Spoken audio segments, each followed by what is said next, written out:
হয়ে গেছে কাটা ক্লিয়ার। হুম আচ্ছা আরো সমস্যা নেই। ডাকলাম সমস্যা নেই। আপনাদের ওই সময় ডাই আসলাম লেট করলেন কেন আবার একটু গল্প করছিলাম। আপনি আসেননি আমি বেশি এসে আবার একটা জিনিস দেখলাম কি পরে খবর।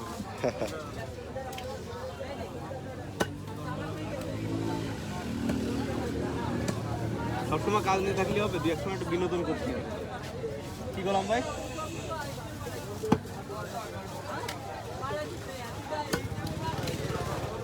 না